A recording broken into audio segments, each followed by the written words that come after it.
So I just wanted to give you an update.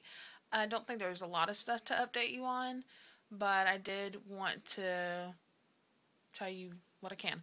So if you haven't seen my last video, not the baby buys, but the one before that, if you haven't, we are starting Clomid. Cycle days 3 through 7, so 5 days, 50 milligrams. It'll be our first Clomid cycle, and we are going to be doing a mid-cycle ultrasound, cycle day 12 or 13. He said it didn't matter which one. I'm on provera still. I'm on the 3rd day, so 3 out of 10, 6, 7, 7 days. 7 days. I've got 3 left. Which is funny because I was looking at some old charting that I had before, and he used to have me on 12, and now he has me on 10, so I guess it doesn't really matter, right? I guess he didn't seem to think it did. So yeah. Other than that, nothing else has really been going on. Just kind of, I feel really patient and really calm and just ready, ready for it to start Clomid. I don't really feel anxious much anymore, which I guess is a good thing. I think infertility has taught me patience, so, just good. I needed patience.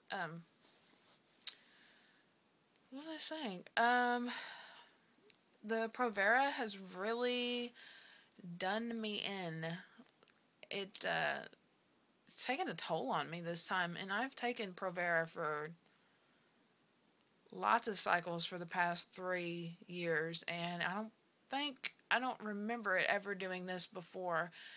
It makes me feel really emotional, and I'm having tons of hot flashes, and I'm dizzy, and I'm irritable, and mood swings like crazy. I don't know why it's different this time. It was like chopping a tree in my front yard. I don't know why it's different this time, and I had talked about this on my Blogspot blog, and someone had suggested that when I take Clomid to take it at night, because it, I guess, does the same thing, but a lot worse. And I was like, So I started taking provera at night, and I haven't noticed the symptoms much during the day, which is good. Which is great. So I've been taking provera at night now. I haven't had as many hot flashes. I do have a few at work in the morning, but that's about it. Let me see. I have taken pregnancy tests. Recently, I guess I don't seem to be obsessed with them as much as I used to be. Like I said, I feel way more calm and just relaxed about trying to conceive now. I was talking to a friend earlier today on YouTube, which I'm glad I found. We were kind of friends before through my cousin, and then we didn't talk, and then I found her on Facebook the other day and found out that she's going through a trying to conceive journey also, and so I'm really glad to have found her, and I hope we can be friends, because this is great, because I think she's the closest person I know that's trying to conceive. So it's really nice to know that somebody I know that's not, even though yes, I love you guys on the internet, it's nice to know that there is somebody that I actually know that's really close to home that is going through the same thing. She was talking about how she's going through the, everybody's pregnant, and it's kind of upsetting. And I know I should have looked this up before I started this, but I really hate when people feel that way, because I know exactly what that is, and I don't think, personally, when I was going through that, I don't think anybody could have said anything to me to make me feel better, and I hate not being able to help people feel better, because this sucks, and it sucks when you are going through that even worse. And then I realized that I kind of went through the stages of grief, of loss, and and I think everybody has to do that to be able to cope with infertility. I don't know if everybody does, but it makes sense. That's what I went through. I don't even know what the 5 stages of grief are. It's just sad because I know I had to study that for school. Um, but I know I was in denial, and then I was sad, and then I was pleading with God to not make me go through this, and then sad, and then now I feel like I accept it. I don't know if that's 5, but that's kind of what I went through. So maybe that's just something everybody has to go through. I don't know. Um, I was really upset a few months ago, and to the point where I wasn't getting out of bed anymore, and I quit eating, and I just didn't care. And like, I think I've told you guys before, the easiest thing in my life would be to not care about trying to conceive. That way, if I didn't care about it, I wouldn't worry about it so much and want it so bad. That way, my feelings wouldn't be hurt so much. But I can't just not care, because like you all, this is the most important thing to me. So it's not like I just can't care about it. So I had to deal with it. And so yeah, I went through all my stages, and now I'm accepting of it, and I just kind of calm.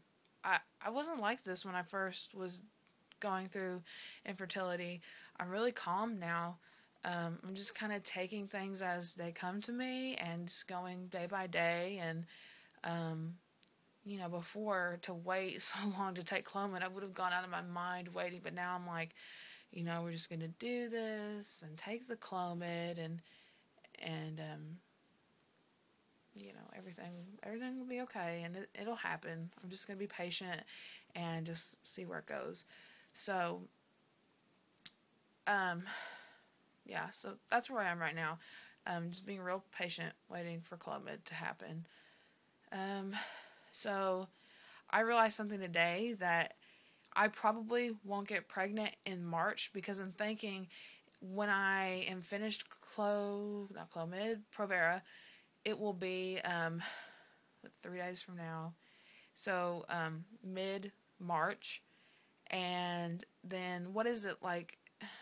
I don't remember. Provera, my cycles start so weird. Sometimes they start in the middle of a provera dosage. Sometimes they start the day after. And I think I've had as many as like 4 days. So say I won't start my cycle for another week. So that'll be the end of March. And then Clomid. And I think you ovulate like 7 days after Clomid, something like that. So I probably, if I do get pregnant from this cycle, won't be till April. So that means on December 1st, we will have hit the 4-year mark of trying to conceive. So while I won't have a baby within 4 years of trying to conceive, unless it's born preemie, which I really hope it's not. We don't want to do that. We won't have a baby within the 4 years of trying to conceive, but we will hopefully be pregnant and stay pregnant. So that's my goal.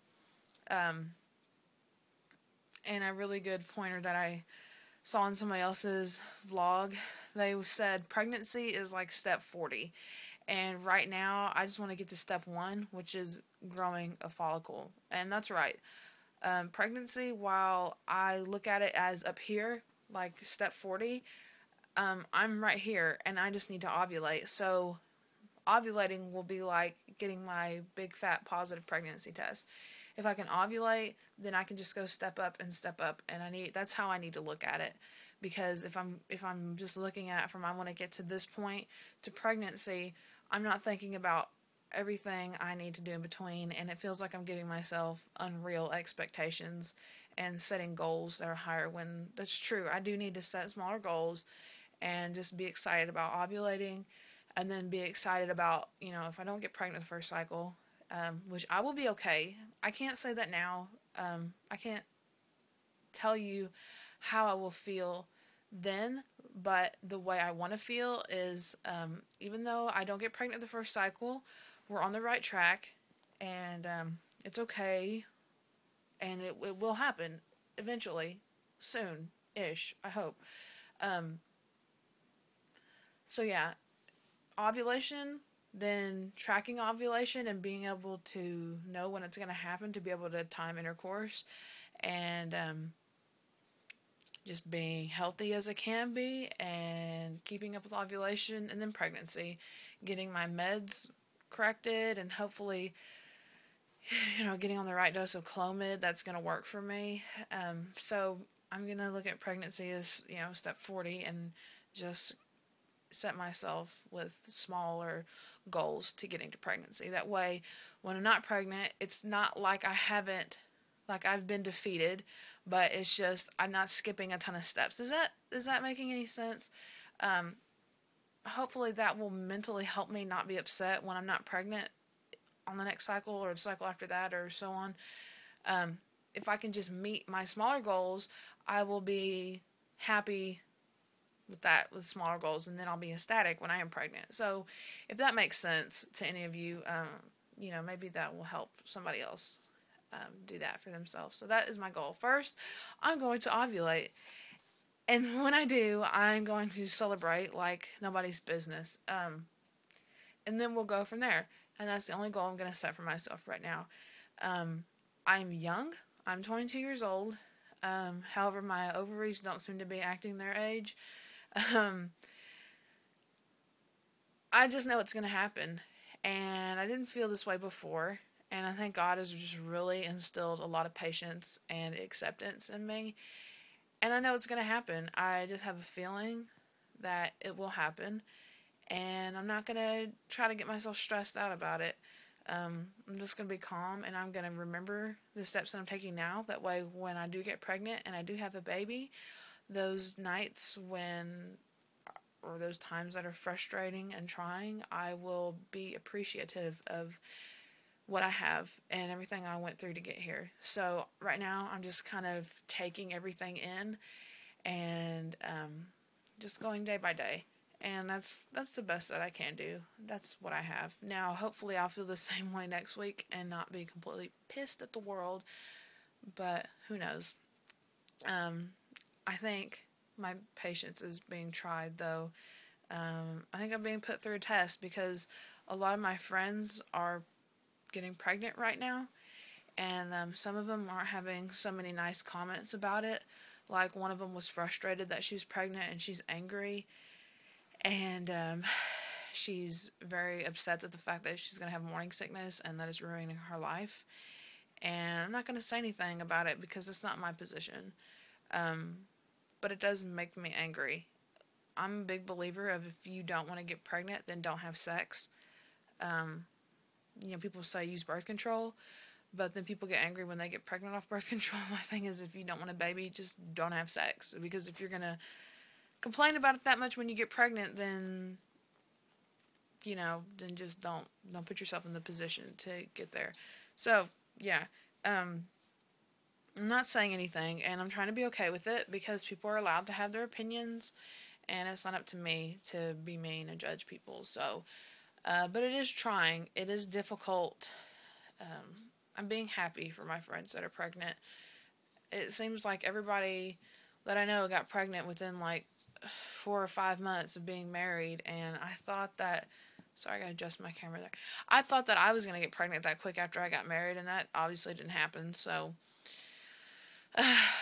anyway, this has turned into a big vent session. So I hope you don't mind, but I kind of needed this. Yeah. So I'm still being patient. Everything's being thrown at me, but I'm gonna be patient, and that's just how it's gonna be. So, anyway, I think that's it. I will let you know when the medicines start working. I'll definitely let you know when we start taking the Clomid and how I react to it. So I'm kind of nervous. Like I said, the provera is really taking a toll on me, and I have been having so many mood swings and getting angry, and my husband has surprisingly been really nice about it. Every time that if I was him, and I was having to put up with me, I would have, said something or done something. He just would take my hand and, just kind of pat me on the hand and let me know it was okay and I can be angry. And so it's really nice. And I think that he has a lot more patience now with me, especially going through medicines. We have more patience with each other, which maybe we needed this before we had a baby. I'm a big believer of everything happens for a reason. So every day I think about why infertility happened to me. So what I'm getting from it right now is patience and our marriage has grown closer since infertility happened, and we're each other's best friend now. So, yeah.